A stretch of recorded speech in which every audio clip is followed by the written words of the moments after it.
ಕೇಂದ್ರ ಸಚಿವ ಹಾಗೂ ಜೆಡಿಎಸ್ ರಾಜ್ಯಾಧ್ಯಕ್ಷ ಎಚ್.ಡಿ. ಕುಮಾರಸ್ವಾಮಿ ಅವರು ಬಿಜೆಪಿ ಜೆಡಿಎಸ್ ಮೈತ್ರಿಗೆ ಸಂಬಂಧಪಟ್ಟಂತೆ ಮಹತ್ವದ ಮಾಹಿತಿಯನ್ನ ನೀಡಿದ್ದು, ಉಭಯ ಪಕ್ಷಗಳ ಸಮನ್ವಯ ಸಮಿತಿ ಸಭೆ ಶೀಘ್ರದಲ್ಲೇ ನಡೆಯಲಿದೆ ಅಂತ ತಿಳಿಸಿದ್ದಾರೆ.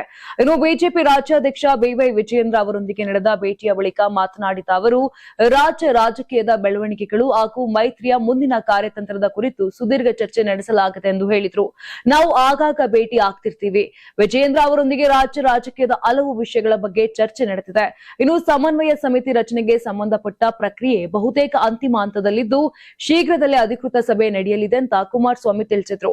ಇದೇ ವೇಳೆ ಹಿರಿಯೂರು ವಿಧಾನಸಭಾ ಕ್ಷೇತ್ರದ ಉಪಚುನಾವಣೆಗೆ ಜೆಡಿಎಸ್ಗೆ ಟಿಕೆಟ್ ನೀಡುವಂತೆ ಮನವಿ ಮಾಡಿರುವುದಾಗಿ ಕೂಡ ಸ್ಪಷ್ಟಪಡಿಸಿದರು.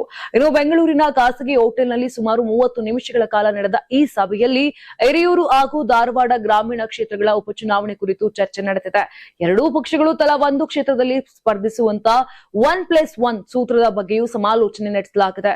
ಎರಡೂ ಕ್ಷೇತ್ರಗಳಲ್ಲಿಯೂ ತಮ್ಮ ಸಂಘಟನೆ ಬಲವಾಗಿದೆ ಅಂತ ಬಿಜೆಪಿ ಅಭಿಪ್ರಾಯ ವ್ಯಕ್ತಪಡಿಸಿದ್ದು, ಈ ಕುರಿತು ಅಂತಿಮ ತೀರ್ಮಾನವನ್ನ ದೆಹಲಿಯ ಹೈಕಮಾಂಡ್ ಮಟ್ಟದಲ್ಲಿ ಚರ್ಚಿಸಿ ಕೈಗೊಳ್ಳಲು ಉಭಯ ನಾಯಕರು ನಿರ್ಧರಿಸಿದ್ದಾರೆ. ಇದೇ ವೇಳೆ ರಾಜ್ಯ ಸರ್ಕಾರ ಜಾರಿಗೆ ತರಲು ಮುಂದಾಗಿರುವ ಶಾಶ್ವತ ನಿವಾಸ ಪ್ರಮಾಣ ಪತ್ರ ವಿಚಾರದಲ್ಲೂ ಕುಮಾರಸ್ವಾಮಿ ಬಿಜೆಪಿ ಆರೋಪಗಳಿಗೆ ಬೆಂಬಲವನ್ನ ವ್ಯಕ್ತಪಡಿಸಿದರು.